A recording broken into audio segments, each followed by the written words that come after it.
Well, a last functional implication that I want to discuss with you today, what happens when glycocalyx is damaged, is on the capillaries again. So when we look at the capillary cross-section in a healthy capillary with a thick glycocalyx, when glycocalyx is removed, we find not only that these structures, these bush-like structures, are not present anymore on the surface of the endothelium, but also now on the outside of the capillaries, you'll find all this white space. It wasn't there before. So now there's a lot of white space between the outside of the capillaries and the tissue cells. And the white space is a lot of fluid and proteins that have been leaking through the vessel wall and starting to accumulating on the outside of these capillaries. So because of that, there's a lot of volume occupied by the leaked fluid, compressing capillary diameter. So the capillaries get a little bit smaller, and also the surface gets very sticky. One of the consequences of a damaged glycocalyx and the leaking of fluid and proteins is also apparent when you look at the capillaries in the kidney. The kidney is one of the organs that's very sensitive to glycocalyx damage and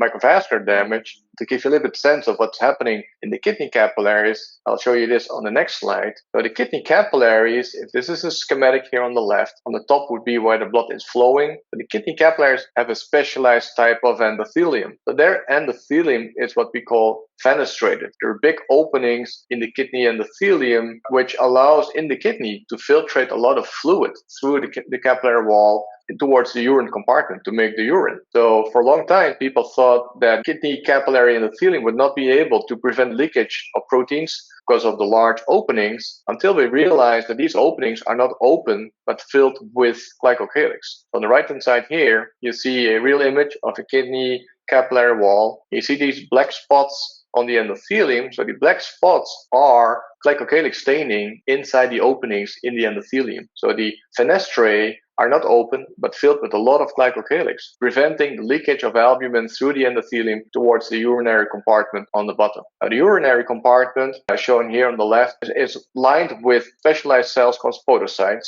So the podocytes are the wall of the urinary compartment, and in a healthy vessel, because of glycocalyx in these openings, albumin never reaches these podocyte cells. However, if glycocalyx is damaged, and here we damage glycocalyx with an enzyme called hyaluronidase, you see that these black spots disappear. Now they become transparent. Now the openings are really open, and the albumin can start leak through. And if we look for the albumin molecule specifically, after hyaluronidase, you see these black dots, which are stained albumin molecules on the surface of the podocytes. And that triggers a disease process, damaging the capillaries also in the kidney, causing loss of capillaries in the kidney, loss of filtration capacity, and ultimately kidney failure. But also in other capillaries, if this happens, if you count the number of capillaries after you kill or damage your glycocalyx, you see already, let's say in an acute setting of inflammation and damage to your glycocalyx, you lose about 40 to 50% of your capillaries when that happens. And to finalize this part of the lecture, I'm going to show you two recent data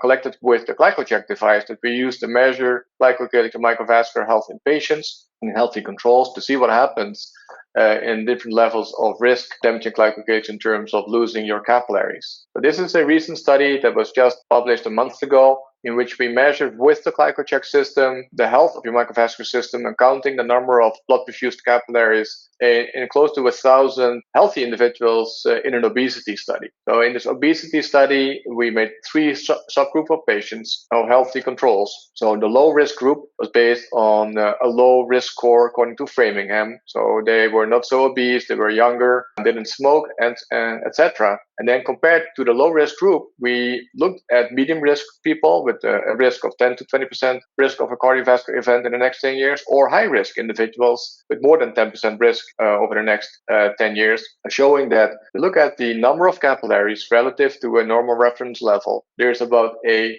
50% loss of the smallest capillaries in the high risk individuals. So the very obese older individuals, even before they get diseases, they already lose about 50% of their capillaries because of glycocalyx damage. Also very recently, we also looked at the loss of capillaries in COVID-19 patients.